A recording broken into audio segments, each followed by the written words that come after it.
अब भैया के सहाली हाली हो, अब धीरे धीरे रंगावा डाली हो। हमर भैया के साली आई हाली हो, अब धीरे धीरे रंगावा डाली हो। अब धीरे धीरे रंगावा डाली हो, डाली हो। हमर भैया के साली आई, भैया के साली आई हाली हो, अब हाली हो, अब धीरे धीरे रंगावा डाली हो।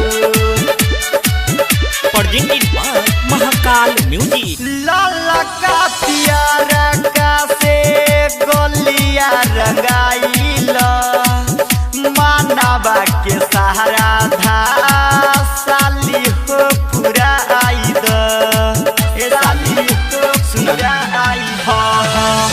लाला का प्यारा का से गोलिया रंगाइला, मानवा के सहारा धा साली हो पूरा आई द।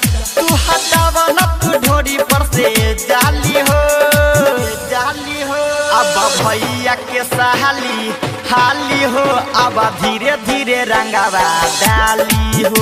हमर भैया के साली आई हाली हो, अब धीरे धीरे रंगावा डाली हो। अब धीरे धीरे रंगावा डाली हो, डाली हो। हमर भैया के साली आई, भैया के साली आई हाली हो, अब हाली हो, अब धीरे धीरे रंगावा डाली हो।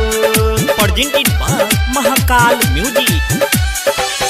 अवधेश नारी रंग दिहे अगारी, राम ईश्वर में पर जाई भारी, पर जाई भारी।